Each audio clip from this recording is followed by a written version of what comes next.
satu mata ajaran pilihan yang harus ditekuni di luar mata pelajaran yang telah kami miliki oleh selama berada di dalam kelas.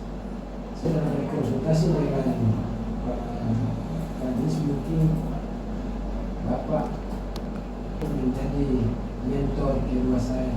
Terima kasih Pak Imam. Jadi kebetulan saya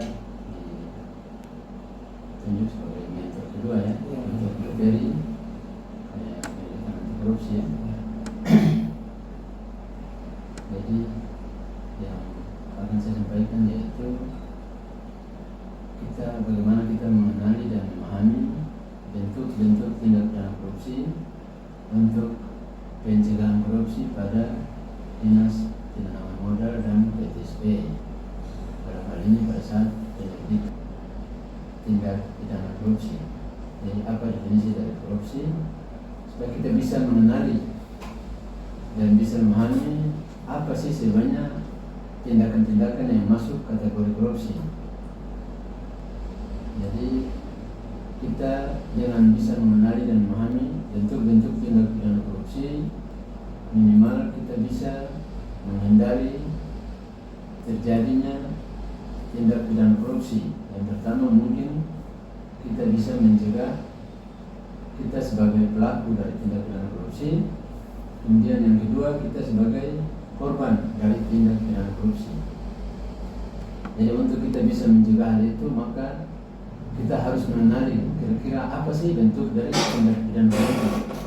Mungkin dalam keseharian kita dalam melaksanakan tugas sehari-hari, ada kalanya kita mungkin tidak sadar kita melakukan itu, tapi kita tidak mengenalinya sehingga kita tidak tahu bahwa ini kita sudah masuk ke tindakan yang masuk kategori korupsi. Jadi untuk mengenali apa itu korupsi, definisinya sesuai dengan bahasa Latin, yaitu corruptio, artinya busuk, rusak, dan yang terbalik. Jadi intinya yaitu penyelewengan atau penyalahgunaan jabatan demi kepentingan pribadi atau orang lain, termasuk keluarga dan kerabat. Jadi setiap orang yang dengan sengaja melawan hukum. Jadi yang pertama kata kuncinya melawan hukum. Untuk melakukan perbuatan dengan tujuan, kunci yang kedua yaitu memperkaya diri sendiri. Jadi yang pertama melawan hukum, yang kedua memperkaya diri sendiri atau orang lain atau suatu korporasi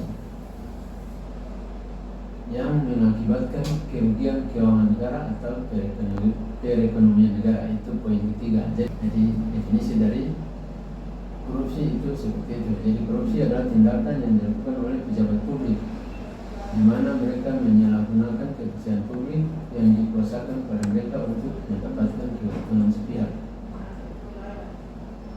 Apa sebenarnya bentuk-bentuk dari tindak pidana korupsi? Yaitu kalau menurut Undang-Undang Nomor 31 Tahun 1999 yang dirubah dengan Undang-Undang Nomor 20 Tahun 2001, ada 30 jenis tindak pidana korupsi. Namun pada dasarnya dikelompokkan menjadi 7 bentuk. Jadi intinya ada 7 bentuk. Jadi yang pertama yaitu kerugian keuangan negara. Kemudian yang kedua penyuapan. Kemudian tindak pidana korupsi yang ketiga yaitu penggelapan dalam jabatan. Kemudian yang keempat pemerasan. Yang kelima perbuatan curang. Yang keenam benturan kepentingan dalam pengadaan. Kemudian yang ketujuh yaitu gratifikasi. Jadi kerugian keuangan negara yaitu perbuatan melanggar hukum, memperkaya diri sendiri atau orang lain yang merugikan keuangan negara atau perekonomian negara. Jadi di sini ada perbuatan yang bertentangan dengan aturan atau hukum yang berlaku. Kalau misalnya contoh kasus korupsi keuangan negara ini, kalau di Kota Tidore Kepulauan itu kita melihat ada kasus korupsi penyalahgunaan dana desa Lola, Kecamatan Watuna. Kemudian dan desa Tilui, ini intinya mereka menggunakan uang tapi tidak bisa mempertanggungjawabkan karena penggunaannya tidak sesuai dengan yang termuat di dalam DPR. sehingga menimbulkan kerugian keuangan negara. Yang kedua yaitu penyuapan. Penyuapan yaitu memberi atau menjanjikan sesuatu pada pegawai negeri atau penyelenggara negara dengan maksud supaya berbuat sesuatu atau tidak berbuat sesuatu dalam jabatannya yang bertentangan dengan kewajibannya. Jadi di sini yang pertama ini masih memberi atau menjanjikan sesuatu. Jadi misalnya ada orang yang datang ke kita, misalnya pegawai PTSP ini, ada yang mungkin dia butuh untuk mengurus izinnya. Ketika dia datang dan dia memberikan sesuatu, entah amplop berisi uang atau memberikan dalam bentuk barang kan, memberikan kepada kita petugas, itu yang pertama memberikan. Atau dia menjanjikan, masih batas menjanjikan, dia misalnya sudah nanti akan saya kasih ini, itu kepada pegawai negeri atau penyelenggara negara dengan maksud supaya kita petugas itu melakukan sesuatu dalam yang sesuai dengan jabatan kita dengan jabatan yang bertentangan dengan kewajiban kita. Jadi bisa datang dia bilang ya sudah nanti akan saya kasih uang sekian kalau misalnya mau untuk menerbitkan izin saya, tapi persyaratan tidak terpenuhi. Jadi kita melakukan sesuatu yang ada kaitan jabatan tapi bertentangan dengan tugas dan kewajiban kita. Dan harusnya kita menerbitkan izin kalau persyaratan terpenuhi, tapi ini tidak terpenuhi, kita berani menerbitkan karena sudah dapat janji tadi. Nah itu yang pertama. Yang yang memberi janji kan kena, kalau disuap yang memberi janji kena. Kemudian yang kedua, kita yang menerima. Kita yang menerima barang atau janji tadi itu juga kena. Kalau disuap itu kedua belah pihak kena, yang memberi, yang menerima semua kena. Kalau ketika kasus muncul semuanya kena. Jadi yang mungkin kasus suap ini yang mungkin sering muncul di berita-berita di TV itu ada juga yang pada saat penerbitan izin ada yang petugas-petugas di pejabat-pejabat di kerajaan ada yang kena OTT dari KPK. Itu karena kasusnya seperti itu. Ketika ingin menerbitkan izin, dia memberikan uang atau sesuatu dengan tujuan untuk melakukan sesuatu yang bertentangan dengan kewajiban. Jadi mungkin yang ada kaitannya dengan perizinan ini ada tiga yang ada kaitan langsung, yaitu penyuapan, pemerasan, dan gratifikasi. Sekarang kita masuk ke pemerasannya. Nah, pemerasan yaitu pegawai negeri atau penyelenggara negara yang dengan maksud menguntungkan diri sendiri. Jadi maksudnya kita misalnya contoh kita pegawai perizinan yang tugasnya menerbitkan izin. Ketika ada pemohon pelaku usaha yang datang untuk mengurus izin, kita kasih persyaratan harus bayar sekian dulu baru saya urus izinnya. Jadi kita melakukan itu seakan-akan mereka itu punya hutang pada kita, padahal tidak ada hutang apa-apa, tapi kita menyuruh mereka harus bayar sekian dulu. Jadi ini termasuk pemerasan, kategori pemerasan. Ini salah satu bagian tidak sesuai. Jadi kita sebagai yang ketujuh yaitu gratifikasi. Nah ini juga ada kaitannya dengan pelaksanaan tugas di perizinan.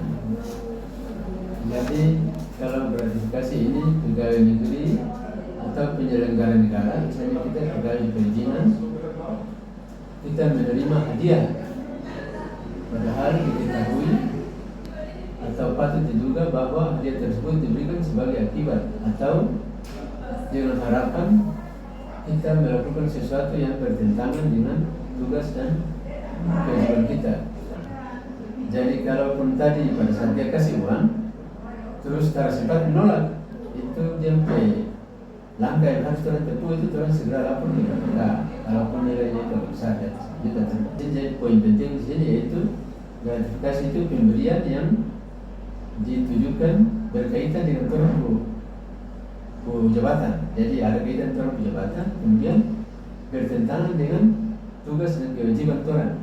Nah intinya di situ. Jadi tiga tindakan korupsi ini yang mungkin dia ada kaitannya dengan tugas pokok di perizinan BPM PTSP. Jadi yang pertama tadi penyuapan, kemudian yang kedua pemerasan, dan yang ketiga gratifikasi. saya kira mungkin itu definisi dari tindak pidana korupsi yang mungkin dalam kaitannya dengan proyek perubahan dari Lima. Sebelum karena mungkin di sini saya ingin bertanya beberapa hal terkait dengan materi yang telah disampaikan tadi. Mungkin di sini kita sebagai PNS di PTSP ini mungkin kalau lihat dari tugas kita mungkin lebih banyak ke pelayanan masyarakat ketimbang mengurus uang dan barang. Itu. Karena kita tahu orang yang korupsi ini kan lebih banyak mengarah ke dalam bentuk uang misalnya. Suatu tindakan yang telah lakukan mengakibatkan terjadinya kerugian daerah atau kerugian negara. Tapi di PTSP ini kan kita lebih banyak pada pelayanan tadi. Mungkin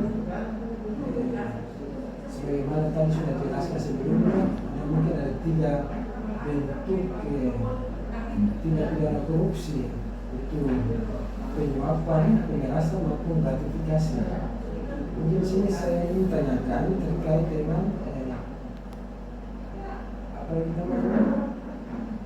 apa yang harus orang lakukan supaya itu bisa terhindar dari 3 kategori bentuk korupsi tadi, atau mungkin juga ada hal-hal yang sudah pernah kita lakukan tanpa sadar itu sudah termasuk di dalam ketiga kategori seperti ini, seperti itu. Jadi mungkin kalau ada orang tindakan dalam kesehatan orang dalam melaksanakan orang petugas di kantor dinas PTSP ini, mungkin ada hal-hal yang mungkin orang merasa mungkin dia kriterianya agak mirip, bisa mencegah terjadinya tindak pidana korupsi, misalnya penyuapan, pemerasan, dan gratifikasi. Jadi yang pertama mungkin orang tanamkan 9 nilai anti korupsi atau nilai integritas, kita tanamkan dalam orang berdiri. Jadi yang masuk 9 nilai anti korupsi yaitu yang pertama jujur, kemudian yang kedua bertanggung jawab, disiplin, mandiri, kerja keras, sederhana, berani, peduli, dan adil. Ini nilai-nilai integritas ini mungkin orang lihat sederhana, tapi kalau orang tanamkan dalam orang berdiri mungkin pada semua pegawai yang apalagi yang orang di front office itu, sehingga ketika orang bekerja orang so berani jujur. Ketika ada yang kasih uang biarpun cuma satu, sudah maaf Pak, tidak usah, ini orang tugas sudah. Nah, kemudian lagi misalnya kemarin kan Pak Imam program ini kan ada turun bikin sosialisasi di kecamatan kan. Nah, di sana kan orang minta tugas dari kecamatan, orang bisa jadi penghubung antara pemohon pelaku usaha dengan PTSP. Di situ juga kalau boleh orang pasang banyak satu situ lagi bahwa untuk mengurus izin tidak dipungut biaya apapun, gratis, 100% gratis. Dan jika ada yang meminta penghutang, silakan lapor ke dinas PTSP. Sehingga orang yang tugas yang di situ juga terhubung juga orang jadi ini boleh. Saya kira mungkin itu sekitar jawaban. Ada 3 tahap ini. Jadi mungkin hari ini kita bercerita tentang bentuk-bentuk tindak pidana korupsi ini untuk pertama. Saya kira demikian yang dapat saya sampaikan. Terima kasih. Assalamualaikum warahmatullahi wabarakatuh.